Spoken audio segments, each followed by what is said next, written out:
Hello, my name's Steve B and I'm a presenter on Indie Live Radio. I present Music and Musings every Friday night at 7. The music, that's 70s classic rock, although we will take the occasional side road. The musings, well, they're thoughts on Scottish independence, politics and world events from my viewpoint, which is that of a grumpy old man. So join me every Friday night at 7 on Indie Live Radio, a new voice for a new Scotland. Hi, I'm Fiona from Clackmannanshire Women for Independence. Did you know we have a podcast on Indie Live Radio? Goes out at 10 o'clock on a Tuesday morning, repeated at 6 o'clock on a Thursday. Come and join us for some news, views, opinions, the odd poem. It'd be very nice to have you with us. And come and hear the news you're not getting. Here's some new voices for a new Scotland at Indie Live Radio. Hi, this is Marley and I'm here to tell you a bit about Daytime Live Show, which goes out Mondays, Wednesdays and Fridays on Indie Live Radio at 11:30 for a couple of hours. So I present the programme along with Val, and we are there with a variety of guests to chat to each day. Now, at the moment, Wednesday's show is a catch-up edition. It's not live. What we do is we rebroadcast some of the more recent interviews. So we hope we enjoy all of those. Be there at 11:30 on Indie Live Radio for the news you don't hear elsewhere, a new voice for a new Scotland. Hi there, James E from indylive.radio. Normally I present the Saturday show between 10 and 1 p.m. Unfortunately, due to the current situation with the studio being closed down, we haven't had a show go out for a couple of weeks. We are in the process of trying to get a remote studio set up, just waiting on a little piece of kit, and then we should be able to get the broadcast going live again. Alternatively, we may do some pre-recorded stuff and put that out as well. Thanks very much for listening. Please always remember, tune in to indylive.radio, a new voice for a new Scotland. Thank you.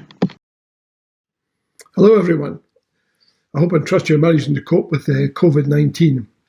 To help you, here's news of a new development. But first, a quick introduction. My name is John Drummond, and I'm here to announce this new exciting feature on Indie Live Radio. We call it All You Want to Know About Constitutions, but we're afraid to ask. Some of you may recognise this tagline. It's used in the Constitution column in the Sunday National. It's also the title of my presentation to yes groups across the country. For those of you who don't know me, I'm head of the Constitutional Commission, which I set up with the late lamented Canon Kenyon Wright, and I'm a columnist on the Sunday National. Okay, so the new feature will look at Constitution, but why? Well, the short answer is, that's really what independence is all about. You're changing the way Scotland is governed, and if you are going to make a change like that, which is a major change, then you really have to think about what sort of new country you tend to want to create. So this new feature will hopefully simplify some of these constitutional issues, and we're here to take your questions and hopefully answer one or two. So tune in, talk to you soon, keep listening.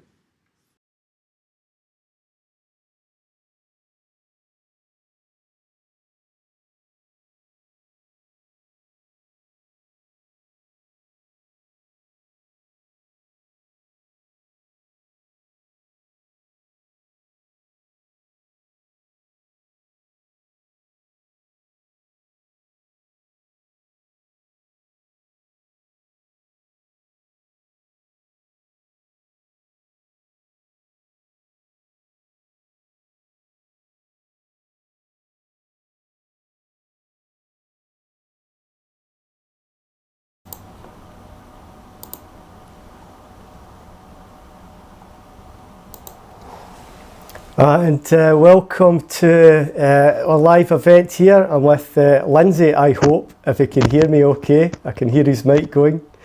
I can, yes. Hi, good Lindsay. Evening. Yeah, good evening, and great to talk to you again. You too. Thank you very much for inviting me. Not a problem, not a problem. Yes, so Lindsay, iMail, tell me, where are you at with it? We've got this lockdown and it's just affecting everybody. So yeah, how are you getting on, and how's your family getting on? And tell us a bit about iMail. Yeah, we're good. I suppose maybe for the folk who don't know who iMail are or what we do, maybe just I'll give you a really quick history. going back to the 2014 independence referendum, at that time, actually a little bit before, but 2012, 2013, I was working in Bath, and when I heard about the independence referendum, and I was told about this fantastic website called Wings Over Scotland,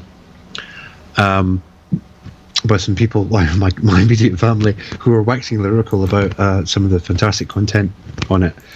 And I went and had a look and was really surprised to discover that it was run by Stuart Campbell, who I actually worked with at Future Publishing in Bath. And so I got in touch with him and I said, I think this was 2013, and I said, is there anything I can do to help? And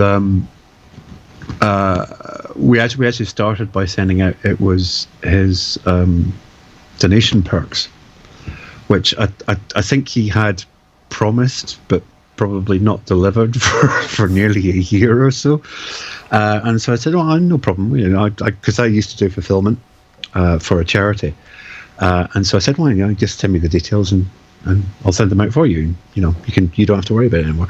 So I did that, and I did that for a few years, and I was because of a medical condition, I had to. I was basically disabled out of the job that I was in, working in financial services, and so I came back to Scotland, and I was still very active because I'd been part of the Wee Blue Book distribution. I was still very active in the independence movement.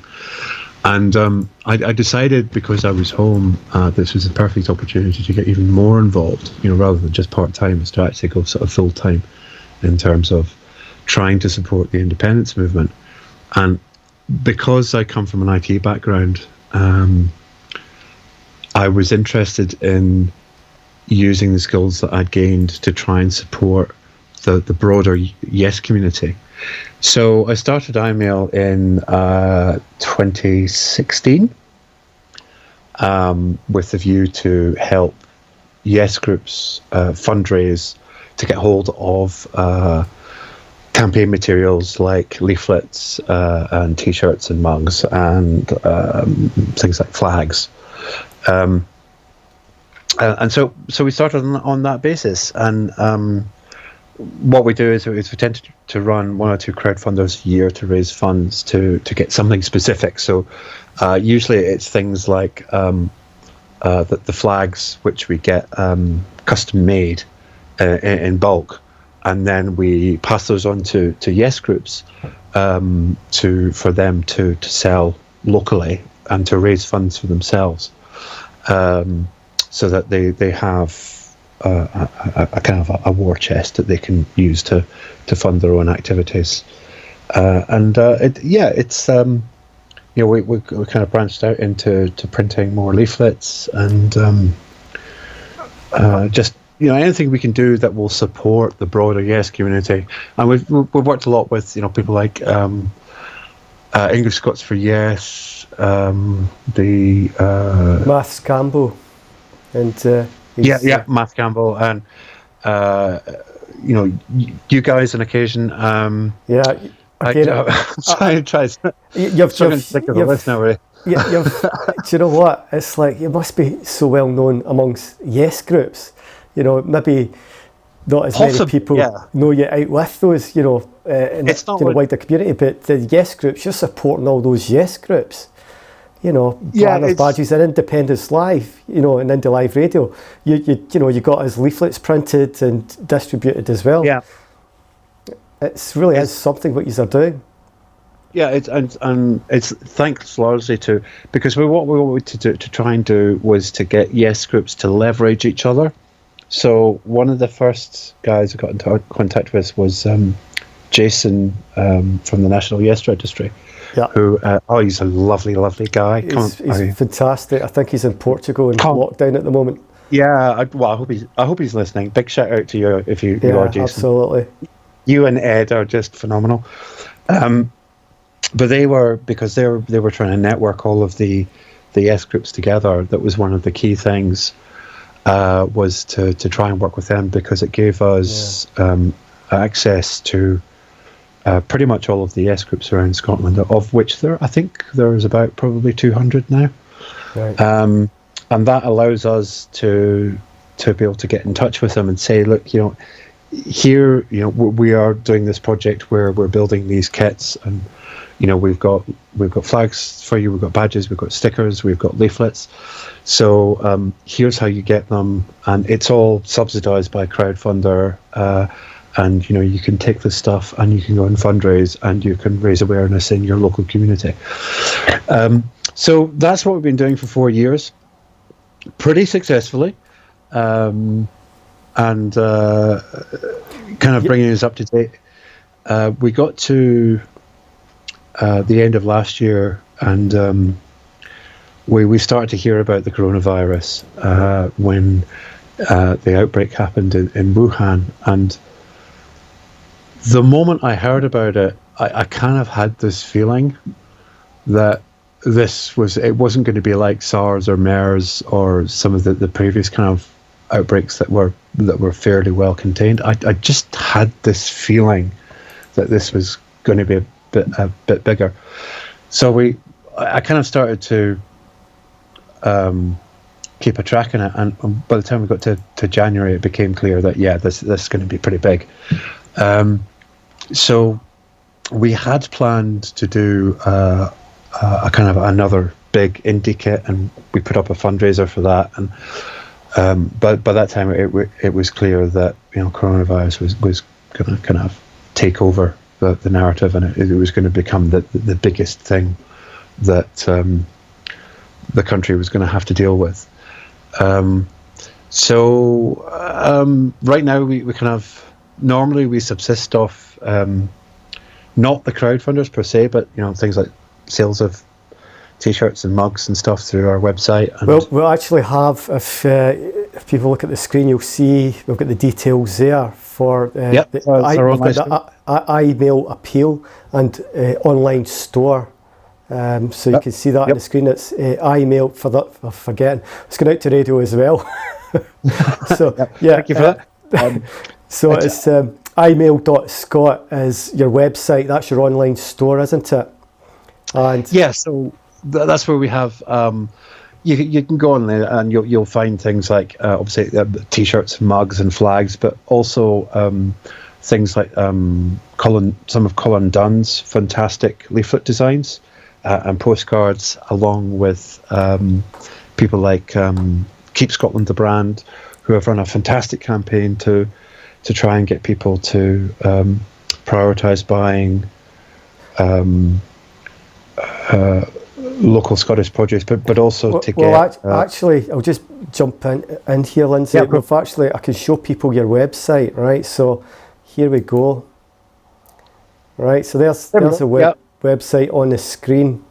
Yeah, and that's actually right at the top there. You can see the Brave designs, and those are by a fantastic designer who very kindly gave us a design. Who, pardon me, this is support of mental health. So for every sale of a T-shirt or mugs, we're donating £1 to mental health charity. Fantastic. And there's yes 2019. I maybe better take that one down. You've got a good excuse, Yeah, the Keep Scotland the Brand stuff, which is fantastic. I mean, that was about encouraging supermarkets to keep not necessarily the flag, but the provenance of local Scottish produce, because absolutely, it was about the quality of the product, but also there was an economic argument, because a lot of Scottish meat in particular, and there are some particular cuts of meat from animals that are raised in Scotland that have a premium over the likes of, say, New Zealand's lamb. Yeah. And so we were really keen to support that, because it supported our local farmers. Absolutely. That is such a big thing, isn't it? Scotland, the brand. Absolutely. It's, it's about, fundamentally it's about knowing where your food comes from and knowing that it has been raised to a certain standard. And something that Ruth Watson, who started the campaign, told me, which I didn't know before, was Scottish butter is something that chefs have they have a real respect and premium for it, particularly pastry makers. Yeah. And apparently it's to do with the fact that the cows in Scotland are predominantly grass-fed, and it gives the butter a much richer and kind of more unique flavour. Yeah. And so apparently pastry chefs swear by it. They love it. I'm not really a cook. I'm no expert in that, but she tells me that this is something that is really important. So knowing where your food comes from, always really important. But it's also about supporting, our farmers and the people in our local communities, because, if we all end up eating chlorine-washed chicken from America, then I can't even think of that. The horror of that. Exactly. It is just a horror. It's a weakening of standards, and it's just something that, when Scotland has such a strong reputation for quality and natural products, it's we don't want that weakened by imports or being misbranded by slapping a Union Jack or something on it. So we've actually spoken to Ruth Watson quite a few times. She's a great one to talk to, isn't she? She's fantastic and far more eloquent than I have to say. I watched her give evidence before a Westminster committee, and she was phenomenal. She's a journalist anyway to trade. Or she was amazing lady. A huge fan of hers. So I'm just flicking through your products on your website here. There's Wings Over Scotland in there as well. Yeah, that was our Englishscots for Yes. Yeah, I noticed that. I've lost them again. But they're lovely, lovely guys. We've spent a long time chatting to Math. They're great guys. I love the fact that they. I don't know if they're still allowed to, but they used to, because every time we go to events, they would be there with their cakes, and somebody would be handing out free cake and stuff. They're very generous, are they not? Yeah, just brilliant people, absolutely lovely, and we were really keen to help them out. So we supplied them some T-shirts and mugs and stuff, and we've also on the website also is if there are any folk out there who were maybe born in England or elsewhere and moved to Scotland, you'll find we've actually got Englishscots for Yes flags on our website. Right. If you want one. There, down Englishscots for Yes. That's the T-shirts and the flags. Oh God, I haven't added it to the category. Oh, you've not added it. What are you doing? Oh, that's terrific. I'm going to fix that right now. Okay. Oh, that completely busted. Busted, right, man. Yeah. Busted. A good job I'm here to help you out. Gosh, that's embarrassing. Right, I need to. Not at all. Let me fix that straight away. It's gone. It will be under the Englishscots for Yes, and I'm incredibly supportive. It is up there. It might just be under flags. Flags or something else. Yeah, well, I'm sure I can hear you tapping away on the keyboard there, trying to get this sorted. You try and get it sorted. There we go. Right. I'm just going to add that category. And if you've got any comments or questions, I'll just put it up, the information. Right, just you can send us text messages to 07507 248 856, or we're on the chat box at independencelive.net, or you can go to indylive.radio. You'll see it there, the chat menu, and you can just select either or of them, and I'll be monitoring them. It's really tricky to try and look at all these Facebook pages. We're actually streaming to about 30 Facebook pages, Lindsay, and so it's gone to YouTube channel. It's gone to our Twitter Periscope, and it's gone to somewhere else. YouTube, Twitter, I can't remember, Twitter, Periscope, YouTube, Facebook. Yeah, so it's getting about, and of course the audio's been sent out to Now you're just indylive.radio. terrifying me. No, don't think about it, it's just me and you. We're just a Skype call. Don't worry about it, don't think about it. In fact, I don't like thinking about it either, you know. Okay, so I've fixed that now. Have you? Okay, we've got to have another look at the website. The Englishscots for yes section, you'll find the flag is right, there. let's see if Lindsay's telling us the truth here. So it should now be under flags and Englishscots for yes. Englishscots for yes, let's see.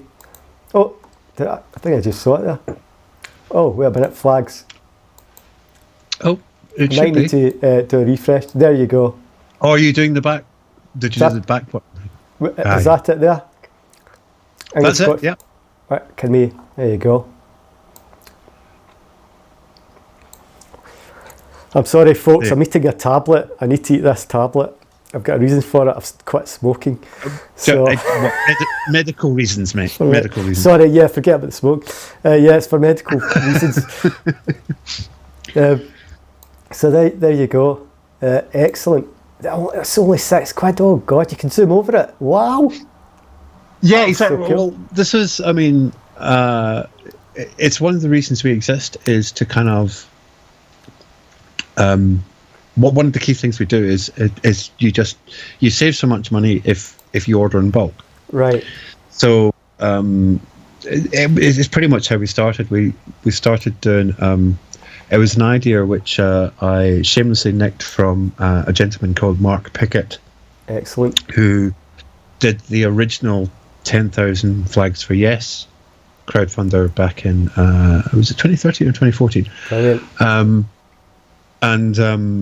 That went fantastically well. He did a brilliant job with that, and he put most of the original yes flags onto the streets of Scotland. And back in 2016, I shamelessly nicked that idea, and we ran a crowdfunder for 10,000 more flags for independence, and we kind of tweaked the designs and stuff, and we've pretty much done one every year since, where we have evolved the design or changed it or given more focus to. For example, the last order we put in, we got the Englishscots for yes, and it wasn't something that they could possibly have really financed themselves, but because we'd done a crowdfunder and we had the industry contacts, we were able to get a bunch of them made. And that was our little gift for the Englishscots guys, because we love them so much, and excellent. We thought they should have their own presence in the street. So they got, I think we got 300 made. So they got a couple of hundreds, and we kept a few just for the website, just for people who maybe don't have a Englishscots branch near them. So it just means that people can always find them online, and if they want one for a march, they can get one. Not that there are any marches taking place right now, for good reason. I hasten to add, I'm fully absolutely supportive of the Scottish government, and for that matter, the UK government, saying please don't have any unnecessary movement or be gathering in the streets. I fully back that. Has created a little bit of a problem for us, but that's by the by. But they had to get it right at some point. It didn't start off well, did they, Westminster, with their herd immunity, Boris Johnson, who then goes and gets it? No, they didn't. After they didn't start well. Cheltenham, was it? Yeah, Cheltenham. I think I think the big problem with this is that most Western governments thought, oh well, this is just going to be another kind of Asian thing, or China, maybe Korea, and a few other countries maybe get it. I think when it hit Italy, that really woke people up. Yeah. But still, I mean, certainly I feel the UK government were too slow to react and didn't take it seriously until the cases started appearing here. And I mean, to be fair to them, they've done not too bad a job since, but I mean, other than the PPE, which is just, I mean, that's a scandal. Yeah, it's, I mean, frightening how bad they've got that. You know, I mean, they could have looked at other countries, but they were so slow in uptake. But, you know, better getting there in the end, hopefully. Well, they're still short. What am I talking about? They're not even there. The testing, they've been doing the testing. 100,000? No, the testing, because there was supposed to be 100,000 by today, and I think they said yesterday, I think they tested 40-something thousand. Okay. So they're still a ways. But it's, I mean, it is the PPE that's the thing that I find really most scandalous, was the failure to adequately stockpile and distribute. The Scottish government, as far as I can tell, have done a kind of a better job. I think because they ordered stuff directly from China and had it arrive. They flew into Prestwick, ready for distribution. I'm obviously not an expert in that, but it just seems like there were so many opportunities to head this off, and it didn't happen. And you know, stuff like that with the ventilators. You know, like they contracted Dyson, manufacture ventilators, which Dyson apparently had a design that was completely untested. They had no proven ability to manufacture them. So untested, uncertified, new design, and yet they get handed the contract. But then 3-4 weeks later, it all falls through and the order is cancelled. Well, that's completely wasted time. And you know, meanwhile, there's a manufacturer somewhere in England who was sort of waving desperately, saying, "Hey, we manufacture them; they're already certified. Unbelievable. We'll happily give you 10,000." But they were ignored. It's just a series of, I don't know whether it's the bureaucracy to do with the UK government or just, you know, a failure of leadership from the top. But it just over PPE particularly, it seems like a complete failure, just bungled from the start. And I think that's, I mean, although I think the NHS are starting to cope better now, clearly in care homes we can see that, you know, carers are struggling because they're not getting hold of the equipment that they need to. The care homes have been hit really badly, haven't they? Yeah. That's quite frightening, really. How many people are dying in care homes, to be honest.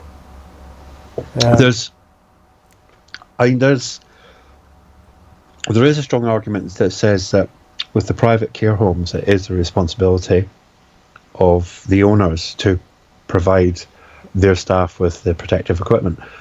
I think when you reach this kind of public health crisis, it's beyond that.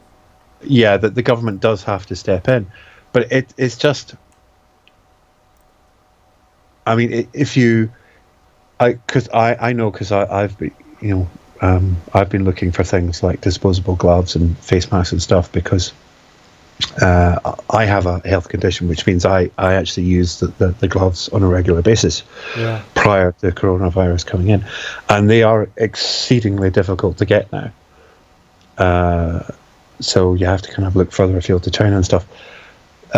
So I understand private care homes saying that, you know, this is really difficult. We can't get hold of the equipment now. And so it's right that the government steps in to be able to provide that. But we need much more of a coordinated effort. And I think this is going to be a bigger issue for England, where social care isn't yet integrated into the National Health Service, whereas it has been. I mean, it's maybe not perfect, but in Scotland it has been for, I think, a couple of years now. And so there are lines of communication set up between the National Health Service and public and private care homes. So maybe that's working a little bit better in Scotland. It was interesting. Last night, Kieran Jenkins gave a I think, a really good report from Channel 4 News on how the number of deaths in care homes in Scotland was now over half of the total numbers of reported deaths. And he wasn't. The takeaway from it was not that, oh God, this terrible thing is happening in care homes in Scotland. What the report was really saying was that the figures in Scotland, which are released weekly, are more up to date than the figures for care homes in England and Wales. And so really what the report was about was actually a warning to England and Wales to say, although you might be getting COVID under control in the hospitals, you're going to have a problem developing in your care homes, because this is the data that is coming out, the early data that is coming out of Scotland, and their numbers are more up to date. So, and that's something I think that they need to look at in England and Wales, because we could be, there could be an awful lot of cases that are kind of hidden from view at the moment. And before we can even get to like when are we going to come out of this, we need to have contact tracing in place. Yeah, absolutely, and because that's we've got no idea. Testing, mass testing and contact tracing. You got to have the testing. Yeah. And I mean, it needs to be reliable testing. I think one of the issues has been how reliable the test kits are. Because I understand, I might be wrong in this, but I understand that some of the kits that the UK government ordered turned out to not be all that accurate. Mm-hmm. I think they went back to the manufacturer and said this is not good enough. Yeah. It's difficult. Nobody underestimates the logistical challenges in this. But when governments set targets, they should really be realistic about what those targets are. I think the UK government were possibly over ambitious in saying 100,000 by the end of the month. Clearly, as they've missed that target, and by quite a bit as well. By quite a margin, yeah. So it's we're going to be. I think we're going to be stuck with this for a couple of months anyway. I don't know. As again, unless they get the contact tracing and the testing sorted out rapidly, we're going to be kind of stuck like this for a bit. They talk about Nicola Sturgeon and others, UK politicians have talked about reaching a new normal, where things are not going to go back to how they were before coronavirus, either socially or economically. And I think we need to take stock and learn from this whole thing. And certainly life is not going to go back to normal, or what we thought of as normal beforehand, anytime soon, because coronavirus is going to be with us for a while. First of all, we have to get to a stage where there's actually going to be a vaccine. Mm-hmm. So we can actually immunise the population. That is going to take time. So if we're still, and the figure they've been talking about is 18 months between start and actually be able to mass inoculate the population. So you're talking about that period where there's still going to have to be some social distancing in place. Yeah. Maybe not as extreme as not the kind of extreme lockdown that we have now. Maybe it will be, certain things will be relaxed and there'll be a bit more travel, but there will still be some social distancing elements in place, at least until we have the vaccine, and probably thereafter. Well, do you know what? I've got a question actually in our chat box at Indy Live Radio. It's from Fiona, and she's asked, does he have a stock of Saltire Indy branded bandanas we could order to meet the face covering advice? That's interesting. Bandanas, no. Obviously, we have flags. If you want to, you could fold up a flag and use that as a bandana, or a face covering for that matter. We've been asked a couple of times about the bandanas. It's just not yet. To get them, we'd have to be buying them in the kind of quantities that would cost, several £1,000s. And so we didn't really have the resources to be able to do that. It's something that we've kind of got our eye on in the future. But yeah, I mean, right now your best bet if you want something like a bandana is just to get a flag and fold it up. That's a big bandana. Yeah, it's kind of a big bandana. To be fair, yeah. Lindsay, I was going to say, did you do all the distribution for the Wings Over Scotland, the little blue book and all that? Are we part of that? Yes. Well, not entirely myself. We had a really dedicated team for doing that.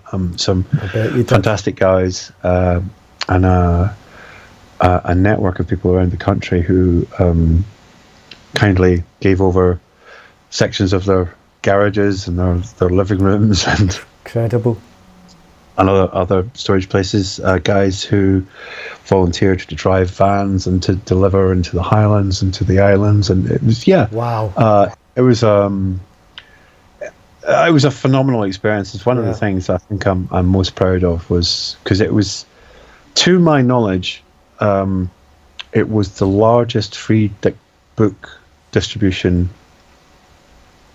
in Scottish history, and no one really talks about that. And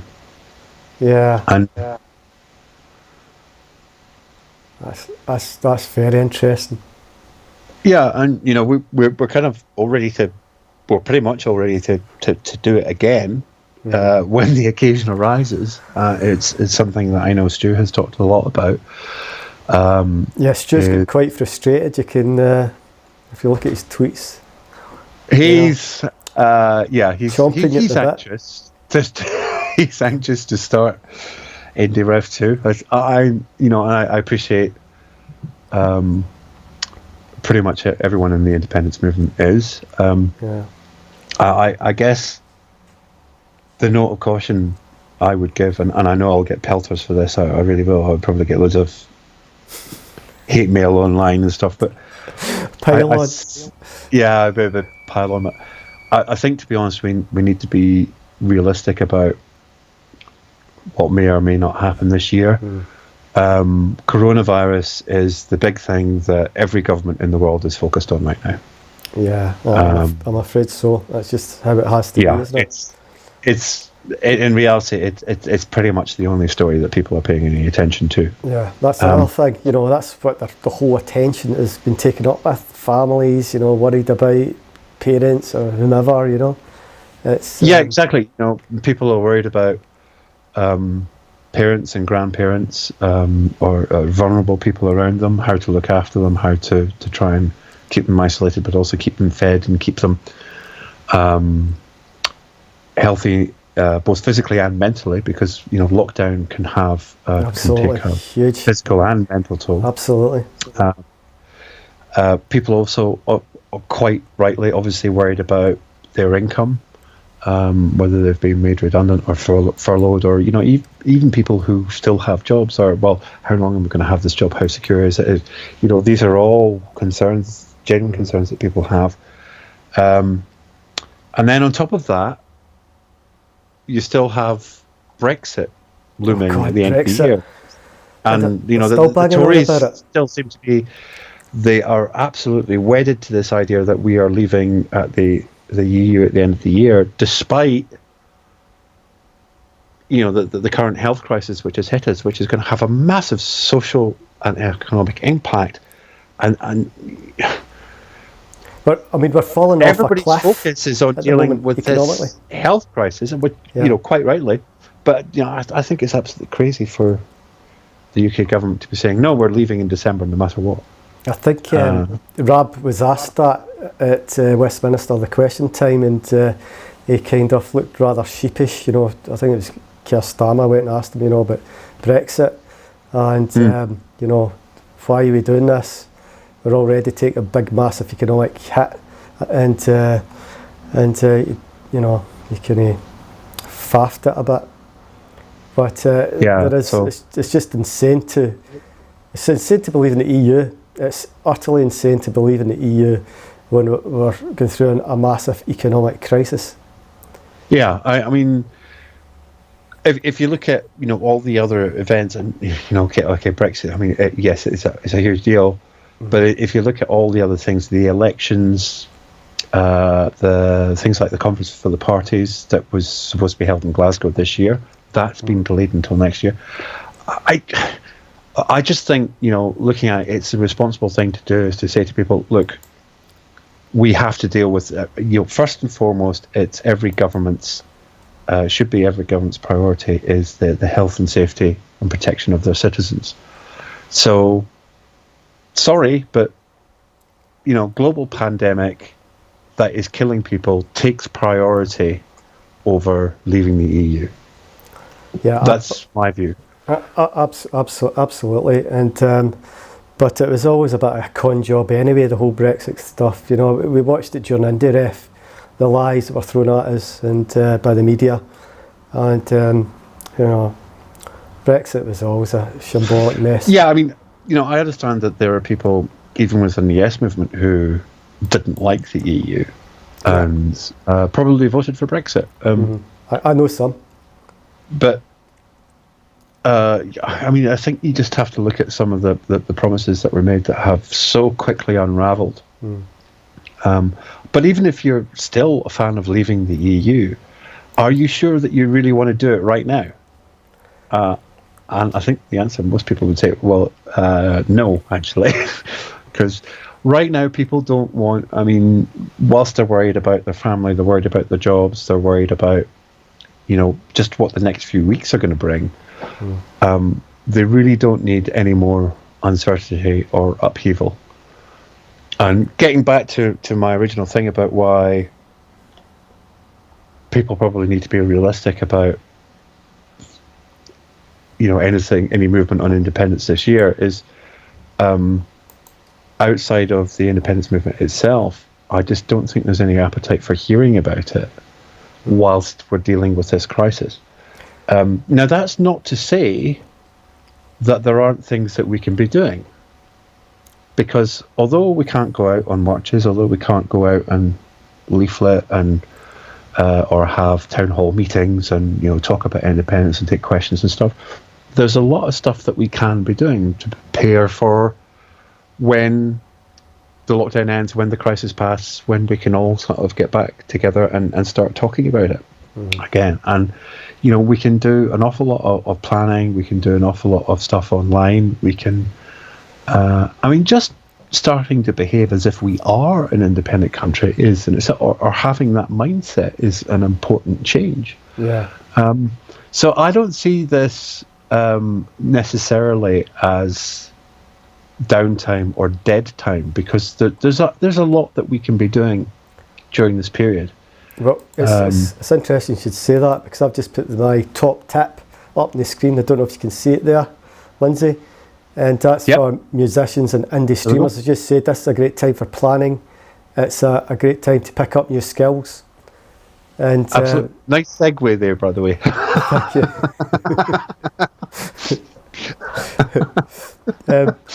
That's what, there's that link, if you're, when we do all these streams at marches, Lindsay, right, we usually have multiple people out there live streaming, and we're doing all in one stream, which picks up the different cameras, right? And this is, that link up there takes you to a simple document that's been written that shows people how to turn like one stream into multiple streams and stuff. It's great for musicians. A lot of musicians having to try and make a bit of money on the internet, because obviously they can't go to clubs and stuff, etc., to make money, to earn some cash. So they're having to do it via like PayPal tips and all that when they go online and do some songs, etc. But that's a way there's an example of, go do that. Great for indie people as well. Definitely great for indie people because there's a thing called Twitch. I'm not going to bore you here, Lindsay, right? But it's a beautiful thing for Independence Live to pick up your cameras. If you go out and you live stream, again, look at the document. It talks about Restream. I can't even remember the name. Restream.io. Yes, I don't know. It's in the document. Get an account there. But it's a great skill. Go do it.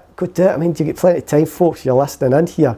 For the radio listeners, can't see the screen. https://tvl.ink/multistream. It's, if you get a chance, it's all over our websites as well. But a great time to plan, a great time to pick up new skills that we can take forward into the next independence referendum. The media are taking a hit at the moment. I heard the Herald's having some problems. And, was the Sun not taking money for the government to pay its employees? I think I read something. I don't know if somebody can confirm that for me. But there was. I saw a bit on social media yesterday talking about journalists essentially being subsidised by the UK government, which it kind of makes me feel uncomfortable. In general, it does make you feel uncomfortable. However, when you think about Rupert Murdoch and these billions, right? They're like, what? It's like, what's his name? Mr. Branson and his, airplanes, looking for money for the government to... Yeah. And you're like, what? Even some of those football teams, there's a couple of them, Premier League teams, right? They're raking in millions, right? This will be over probably by next year, right? A vaccine, etc., etc. And they'll be raking it in again.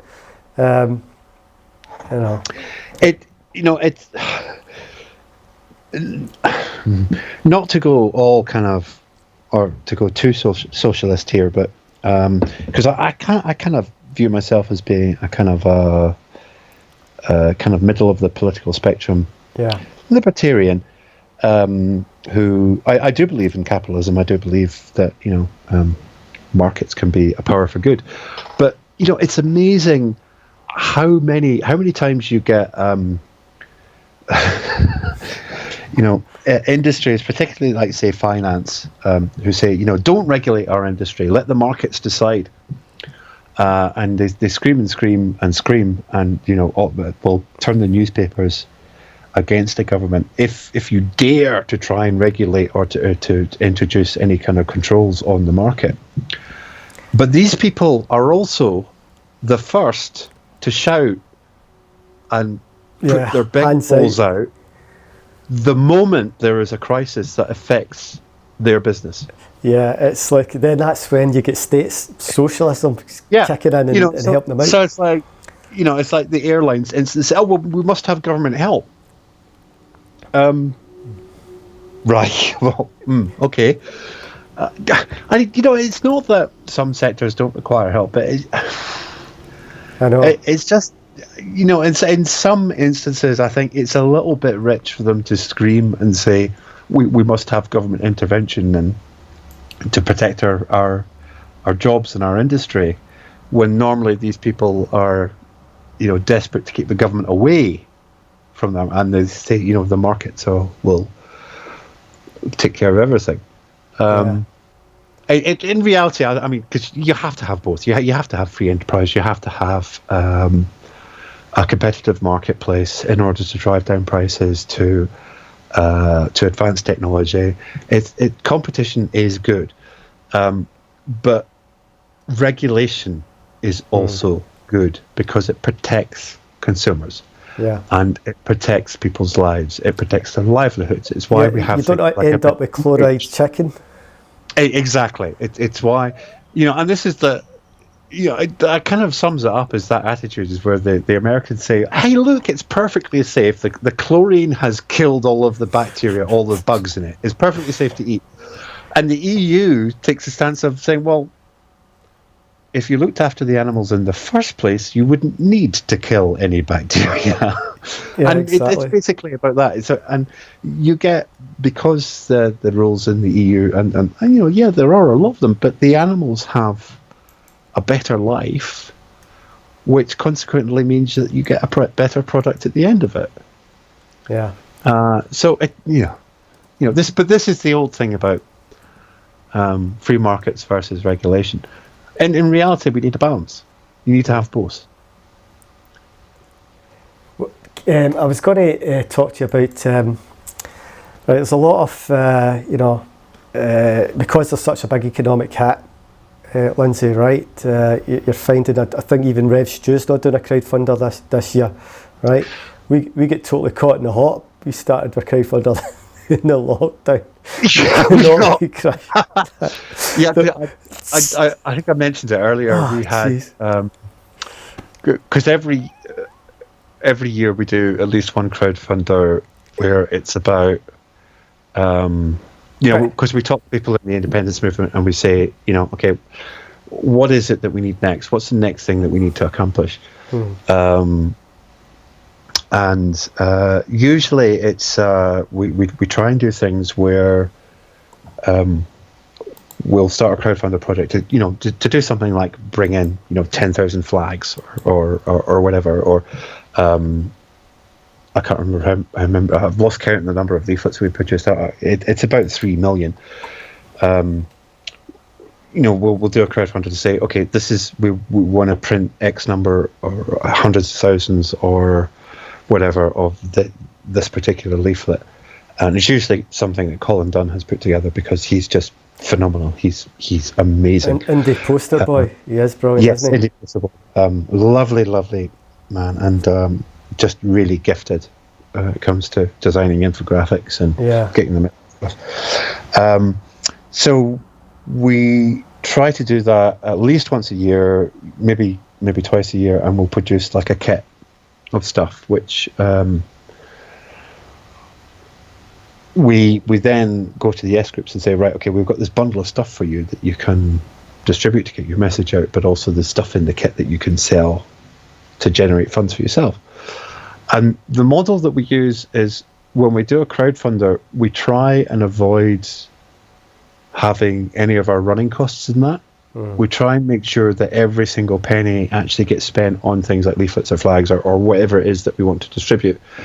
And then once we get all the stuff together and produce the kits, we then say to the S groups, right, okay, can you give us X amount for this? And they're getting all the stuff at massively subsidized rate. So it's it's like it's at fractions of a penny on the pound that they get it for, if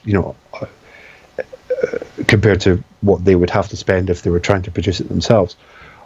But it means that our income, our subsidy for what it is that we do, our costs for just living and running the business or the not-for-profit.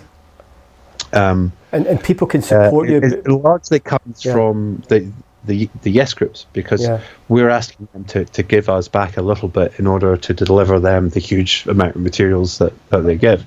Absolutely. And the reason we do it that way is because, first of all, I was never terribly comfortable about people donating money just for us to exist.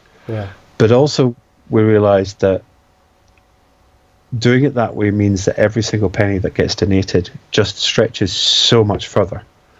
And it means that there is economic activity throughout Scotland where we are, because it means that our print suppliers, they get business, the companies that produce the packaging for the kits get business, the white van drivers, the guys who drive around, whether it's the Royal Mail or couriers, they get business. And it just means that at every stage there is an economic activity associated with the project that we're doing. And so a donor who might give us, say, £1, by the time we get to the end of the process, that could have been multiplied by anywhere between, depending on how you measure, anywhere between 5 and 10 times. And that it just stretches the money so much further and involves so many more people in it as part of the economic activity. So that's why we do that. However, after COVID hit, because there are no marches, there are no rallies, there are no pro-independence events, there is no simple way for yes groups to be able to distribute materials or flags or any fundraising stuff. Basically, it's just the income just flatlined. It just went straight to zero. Yeah. So that became became kind of a serious problem for us because we still have the running costs. Yeah. You know, so and this is why you're doing the appeal, right? We've got to keep you going here. Yes. Don't we? You know, my God, you're such an important part of the independence movement. We need to keep you going. And there's your donor box. It says donorbox.org/imail-appeal, right? But also people can buy stuff from your store. Look at your store. You can still distribute products from your online store. And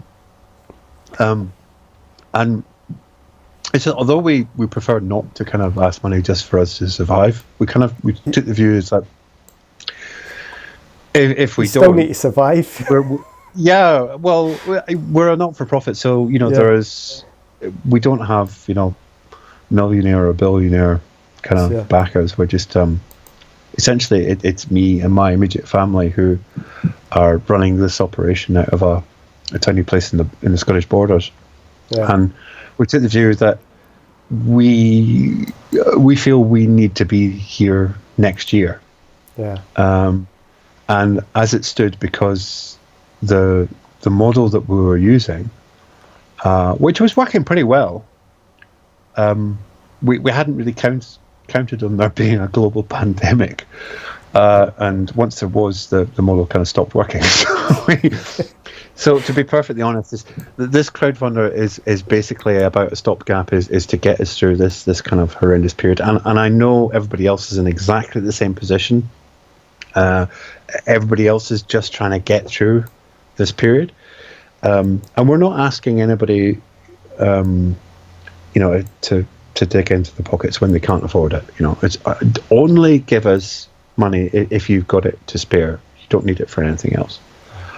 And if you've got, a few extra quid, and if you're lucky enough to be in that position, we'd love for you to throw a bit our way, so that when this crisis does pass, it means that we can get back to producing all of that material, all that campaign stuff that the Yes movement needs to try and persuade people to vote for independence. Yeah, we've got to hit the ground running, don't we?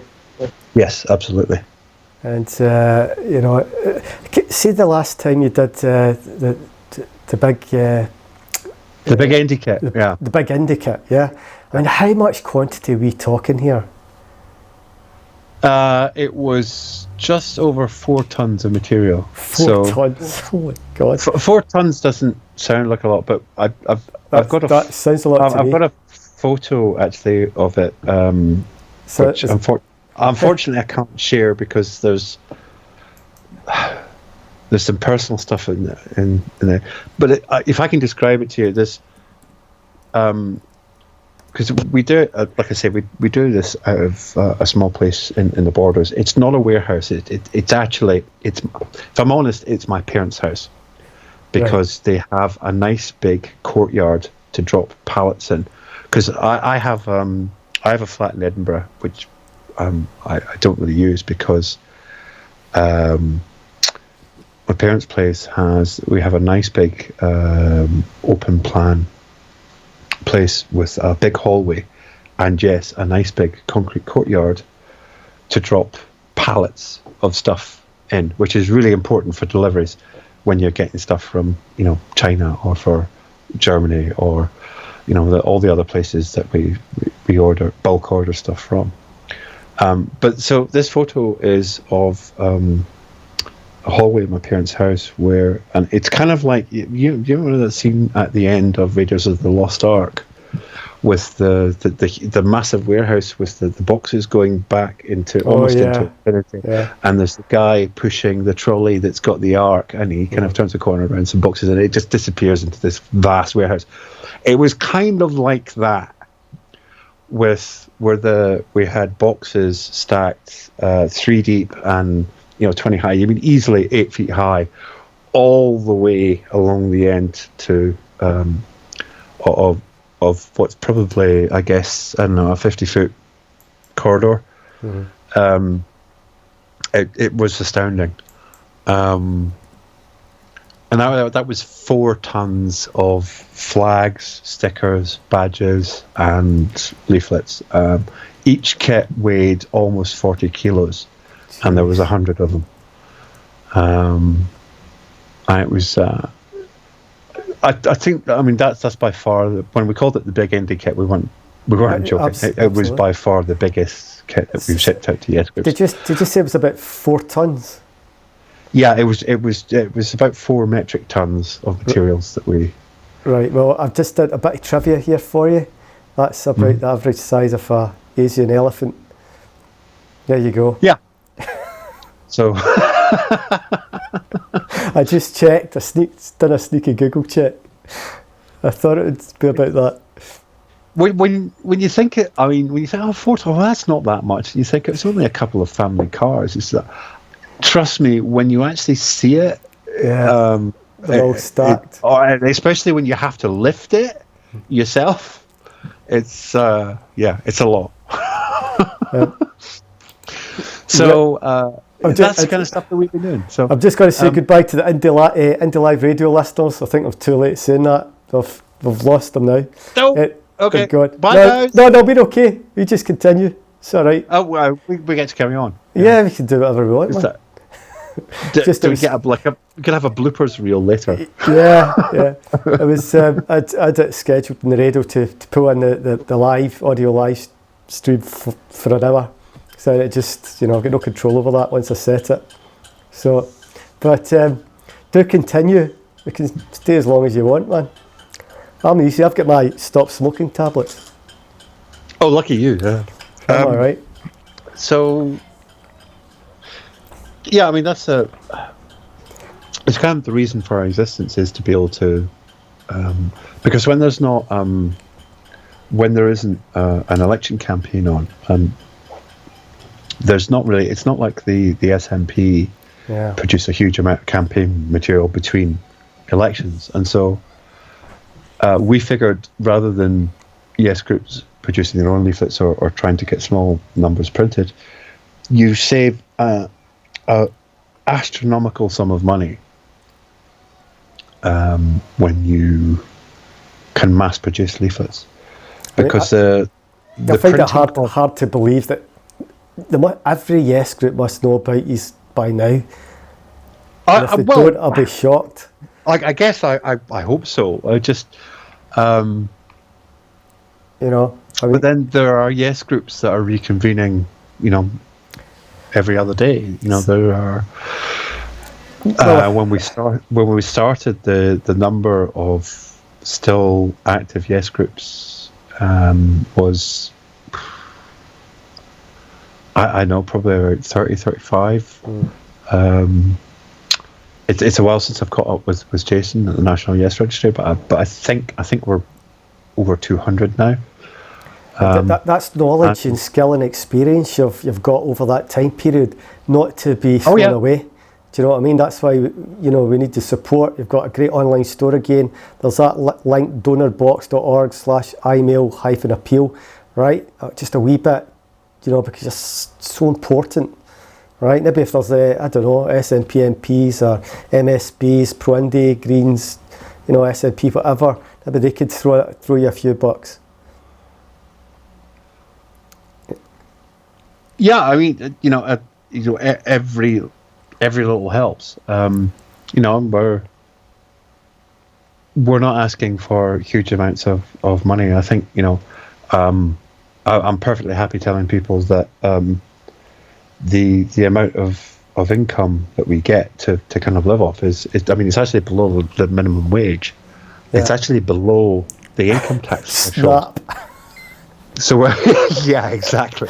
But I'm not saying that's unique. I think there's a lot of people in the independence movement who are doing things. You've got to be dedicated. Absolutely, you have to, because thinking of it in terms of a public service and in terms of, this is something that after years of working for other people, I just feel that I want to give back, and I think the best possible thing for Scotland and for the people of Scotland is for them to be able to have their own say in how their country is run.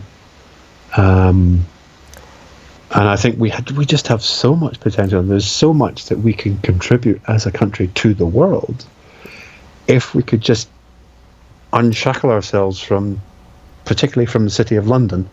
Yeah.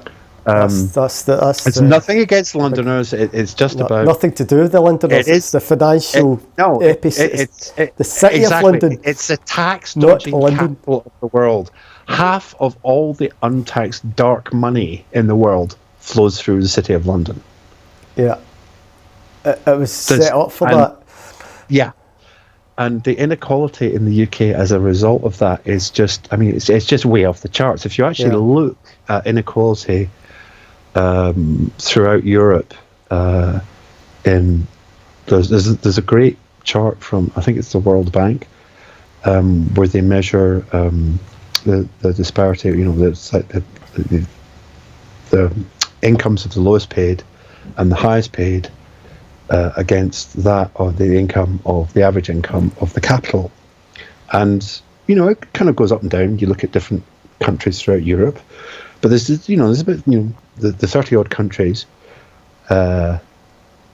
within Europe, inside and outside the EU, because not every country in Europe is actually in the EU, but it's all pretty much of a muchness. They're all broadly speaking similar. Yeah. Until you get to the UK, and then it just goes. It's unbelievable. It just goes right off the charts. It's just way off the axis. The inequality is absolutely staggering. And then, of course, because we've got nuclear weapons, and in the Clyde, nuclear weapons in the Clyde, and they're dumping extra radioactive waste now. I don't know where that's went. We covered that not long ago. Like tons more radioactive waste, and it's like we're just. And why is the Tories love to bang on about we're the 5th largest economy in the world? I think actually we've dropped to 6th, maybe 7th now. Yeah. But why, if we're in the top 10, do we have so many food banks? Why are so many people unable to feed themselves? And we're not talking about work shy people who skimming off the state. These are people in jobs. They're in full-time employment and they cannot afford to feed their families. Why? And that is the biggest scandal, and it's that inequality that makes me really angry. And I think that the best route out of that is for us to be able to make decisions for ourselves rather than having them made for us. Well, looking forward I don't see anything happening this year, right? Who knows? But I doubt it. Next year. I agree, and I apologise to anybody, and I know there are going to be people listening to this hopping up and down and getting really mad, saying, "Well, it's not going to stop us doing stuff, though. Planning, so it's just the reality is that, as we've said, is coronavirus and Brexit are going to be the two biggest stories this year. And frankly, keep your powder dry is what I would say to folks. Use this time to plan. Use this time to prepare. Learn new skills. Yeah, exactly. Learn new skills. Go through, the 2014 Better Together campaign. Sorry, I was doing air quotes there. Better Together. Oh God! Don't look at the Project Fear stuff.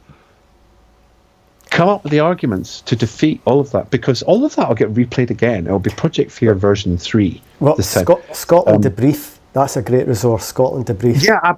Actually, business for Scotland, right? And wonderful. They've got the booklets, etc. I don't know if Rev Stew's planning another booklet. Who knows? Down the line a bit. But Scotland, a brief, great place. There are other things you can do, like, even if you're not a kind of a journalist, if you just want to write a piece or write something from what your experiences, the stuff that's happening to you, the stuff that's happening within your sector of employment, or just the area of expertise that you have. There are lots of fantastic pro-Indy sites. You've got Wings Over Scotland, you've got Newsnet, you've got Bella Caledonia, you've got Craig Murray's blog. Yeah. There are a whole bunch of alternative media outlets where, if you feel your voice is not being represented by the media, whether that's newspapers or broadcast media, get in touch with one of these sites, write something for them, or make your voice heard through that, because as we've seen, the trust in newspaper titles and the UK press has just plummeted. Essentially because the Tories own most of it. Yeah. So read and use the alternative media to get your voice across, because the number of people who are actually turning to these sites and looking for the answers online is growing exponentially. Independence Live and Indie Live Radio, right? It's partly set up to give people a voice. Absolutely, yeah. There's a whole fundamental about that, and showing people how to do stuff way back in the day, and that still applies now. If people are interested, involved with the radio, get involved. I mean, Lindsay, we knew nothing about the radio, nothing, right? And we're still learning. Also, live streaming. If you want to learn about live streaming, there's a top tip. You've got a phone, right? Have a look at that document that's on screen. I would think you do yourself a disservice, because we were trying, just for anyone who is still listening, if I haven't bored you to tears yet. Kevin and I were talking before we went live, and we were just talking about, because he's been doing this for 7 years now. Yeah, 2013 kicked off. And I just, I'm, because we've met at a few events, doing filming and just shared ideas, and the technical experience that he's got now is just phenomenal. So, you do something for 7 years, you don't really say that, you have to put in, 10,000 hours to become an expert in something. Well, you are an expert in this now. So, you are the live broadcast king, essentially, because, have you ever kept a record of how many events you've done? It's lost count, because we now live stream to other platforms. We hardly use the livestreaming.com platform we used to do, which unfortunately doesn't update our website. So, we're just, this, as I said earlier, this is going out to 30 Facebook pages. And maybe somebody could be inspired, right? You too can live stream, for example. It's, that link distills a lot of knowledge that's up there, TV link to it. And it's simple, it's just knowledge. You can live stream. Sharing that experience is I think is so valuable. It's once you learn, you teach. That's again the skill with distribution skills and knowledge that you've got, and your colleagues have got, how to do that. That's a big deal. There's also the people that went out and done the big posters. The posters around Scotland. I think that's a great knowledge to have. Oh yeah, phenomenal. So it's there. You've got the artists for indie.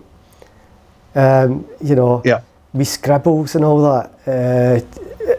Phenomenal. The energy and the creativity that's out there, and I'm super excited. I'm getting excited again. Yeah, don't have a cup of tea in front of me, but it's a shame. We're so blessed as a movement to have so many creative and skilled and experienced people. Yeah. I'm in awe. It's just, do you know what? It's just how we can reach these soft no's. It's a tough one, man. Hopefully we can somehow, or maybe it's just just watching the complete incompetence of Westminster. Why do you want another country to run your affairs? Again, that just popped into my head. Why? It just seems inexplicable. I think there's a thin line, right? When you gone to that line and you have a look, you're going, what? And maybe you'll delve a bit further and you'll see the insanity of the situation that we're in. Our resources are getting ripped off us. Right, they have been. We keep being told, right, we're running out of oil, for example. Now, I'm not big in oil these days, right? I'm more and more becoming, but the green energy potential we've got. The future is renewables, and we're storming ahead in that. Storming is an understatement. Incredible. Right, we've got top universities, Lindsay, right? We've got a diverse, manufacturing base and stuff, Well, they keep, this is what the kind of the union strategy boils down to, is to continue to tell us that we're too poor. They use the media. It's how you keep people under the thumb. It's how you keep them under control. Is to keep them in fear. Tell them they're shit. And there's nothing like telling them that they couldn't possibly survive without the British state. Yeah. That's why we're continually told that Scotland is subsidised and that we couldn't possibly afford to survive on our own. They've done that. And it's every country absolute rubbish. And you look at the history of the empire. They told America that it couldn't possibly survive on its own without subsidy from Britain. They told Malta it couldn't possibly survive on its own without subsidy from Britain. They told Singapore it couldn't possibly survive without subsidy from Britain. They told India it couldn't possibly survive without subsidy from Britain. Jeez. Now, an Indian economist recently wrote a paper on this and actually researched it. And over the 200 years that Britain, or colonial Britain, had some degree of control over India, this economist estimated that during that time, $45 trillion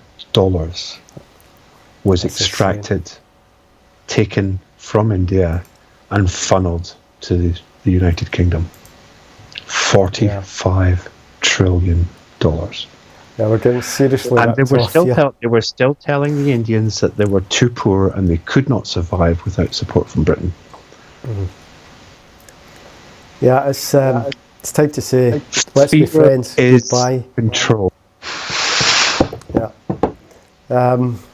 Lindsay, I think we should maybe draw this to a close. I don't know how you're feeling, but listen, so people can support you. Let me get this link back up on the screen. There's an iMail appeal, right? But also you've got your online store, and it's still open for business. You can still deliver for the store, and you've got your donorbox.org/iMail-appeal link there. So, if you can help out, we need that knowledge. We need to keep iMail going. Oh my God, right? So, time goes quick, and I'm telling you, we'll get this year out the way. Next year, bang! It's the Scottish election, isn't it? Parliamentary elections next year. Yes, the Scottish election. But I want to reiterate my point that even though we can't go out in the streets, we can't go out in March, we can't really have meetings or stuff, there is still stuff you can do. So if you're at home and you're online, start to think about all of the Project Fear from 2014 and look back through that, and because you'll find a wealth of resources online now that we didn't have back in 2014, and all the counter arguments that are there to dispel this utter nonsense from the unionist campaign. So you can use this time to look through that. Absolutely. Get yourself up to speed. Make sure that you've got those facts ready to go, so that when we do get back out there and we do start talking to the public about independence, again in a campaign, we're all ready, we're all queued up and at the start line to do that. So use this time. Absolutely. I mean, go and get the Scotland Debrief book. Go to your Business for Scotland website, absolutely. And see if you can order it still, or maybe they've got it in download now. I don't know, right? But it's got to be worth doing that, you know, just keep involved. And, you know, if you want to get involved with Independence Live, Indie Live Radio, drop us a message. You know. Or learn to live stream for your house, do it in the house, right? Just pick up that skill, because we're always looking for camera people, right, that are on events. We just pick up your camera remotely, your live stream remotely, fire it into the all-in-one and stuff, you know? Yeah. And, you know, you look at, you know, the conventional kind of broadcast media now is, you know, the BBC, ITV, Channel 4, they're all live streaming from their homes rather than having to meet in a studio. And it's really that's changed off, the way that it? people work. So, you know, you guys had the head start on this. You've actually... Yeah, we were geeks back in the day. Right, geeks. Yeah, so... Now we're kind of, you know, don't know what we are. Old timers. But, yeah, so a final shout out, Lindsay, for your appeal, man. Oh, yeah, thank you. If you can spare, like I say, you know, don't give us money unless you can afford it. You know, if you're struggling, honestly, we don't want your money. But if you've got a few spare quid, then you know we'd really appreciate a bit of help so that we can get through this period and we can come back cracking and rearing to go once the lockdown lifts and we can get back to talking about Scotland's future. Absolutely, and as I say, time goes quick. It's sometimes because you're stuck in the house and all that. It doesn't feel like it, but it goes quick. We know it goes quick, right? Can't believe it. Absolutely. I was 50 last birthday. I was like, what? I don't feel 50. There you go. It goes quick. Time goes quick. So, you know, use this time wisely. And on that note, sorry, on you go, man. No, I'm just agreeing with you. Yeah, you use the time wisely because Absolutely. Okay, folks. Well, I'll say goodbye to you, Lindsay, and folks, just stay online. We're going to run a few things, and I'll talk to you again soon, Lindsay. Right? Any updates? Okay. I want you to get in contact with us. Right? Keep us informed. Will do. Great to talk to you again, Kevin. Hopefully, see you in the flesh again pretty soon. See you at one of the events next year, maybe, or something. Absolutely. Go for a cup of tea, or who knows, maybe a pint. Yeah. Don't know. Okay, you take care, Lindsay. Thank you, everyone out there, for listening, and stay safe. Okay. But bye for now, Lindsay. All right. Cheers. Okay, so that was Lindsay Bruce there from iMail, founder of iMail. And what I'm going to maybe do now is just run a few of the Indie Live radio stuff, and you can have a listen to some of this stuff, okay? And in fact, you know what I'll do next, right? I'm actually going to put on our crowdfunder. Right, sorry folks. I know it's not easy. Right, here goes. Stay online.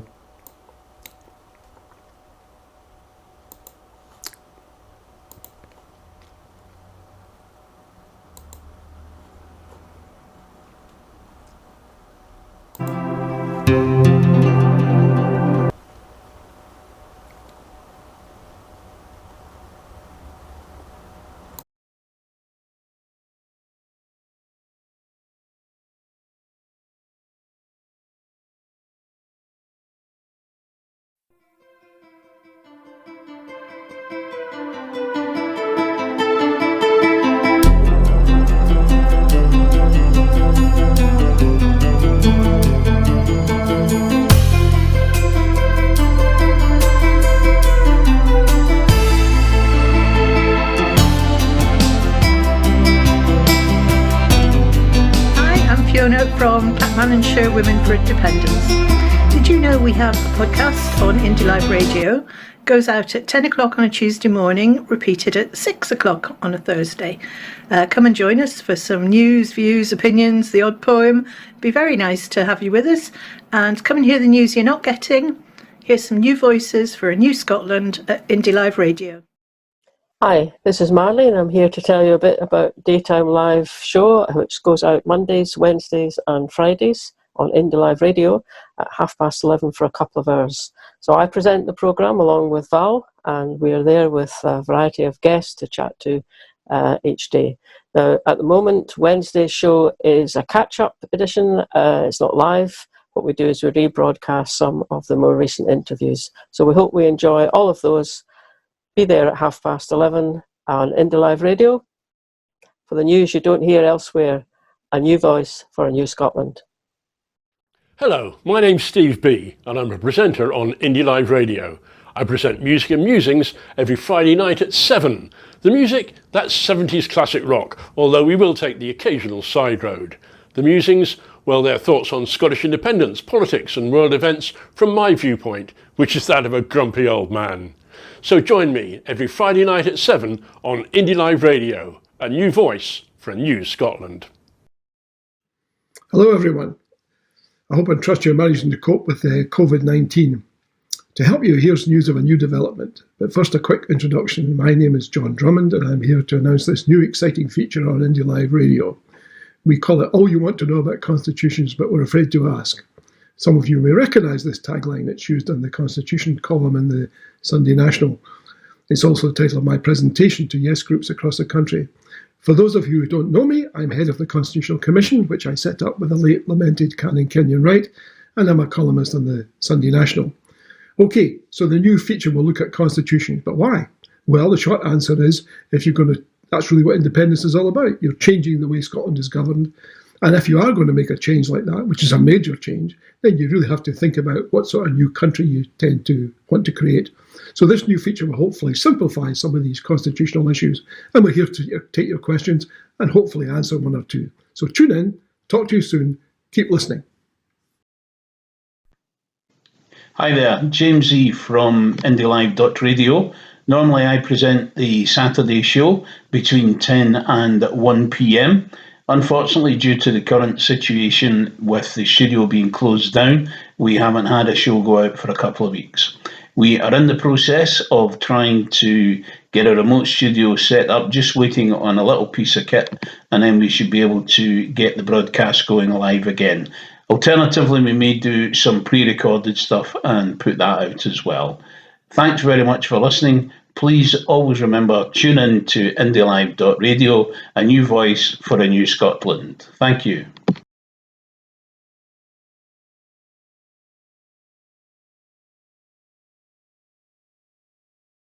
Welcome back. Right, folks, I hope you enjoyed that. That was a great interview with Lindsay Bruce from iMail. Tomorrow, I think I'm going to be doing a show with John Drummond, who was one of the videos there.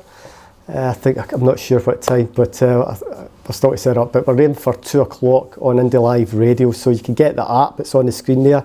A link you can go to tvl.ink/listen on the go. Right, if you go there, it's on the indylive.radio website.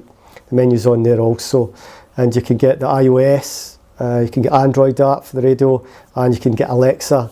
A skill set, you just need to enable that and you can listen to us, or you can listen to it at the website. There's also the chat facility at the website, both at Indy Live Radio and Independence Live. It's great to have you on there. It uses Discord chat, so just go to the website, click on the chat menu. And this weekend, I'm not too sure what I'm up to. I've heard talk of maybe simulcasting an event. I meant to ask my colleague about it because I can't remember what it is, but it's this weekend anyway, Saturday, so have a look out on Twitter and the Twitter accounts. There's Indy Live, one for Independence Live, which is at Indy Live Stream, and one for Indy Live Radio, which is at Indy Live Radio. Right, and I think that's about it. I think I'm done and dusted. I better let my kids back onto the internet because I've booted them off, and my wife. So peace, love and Scottish independence, right? Use this time wisely. It'll go quick, and the next thing you know, we'll be in another Indy Ref 2 situation, okay? So peace, love and Scottish independence, my friends.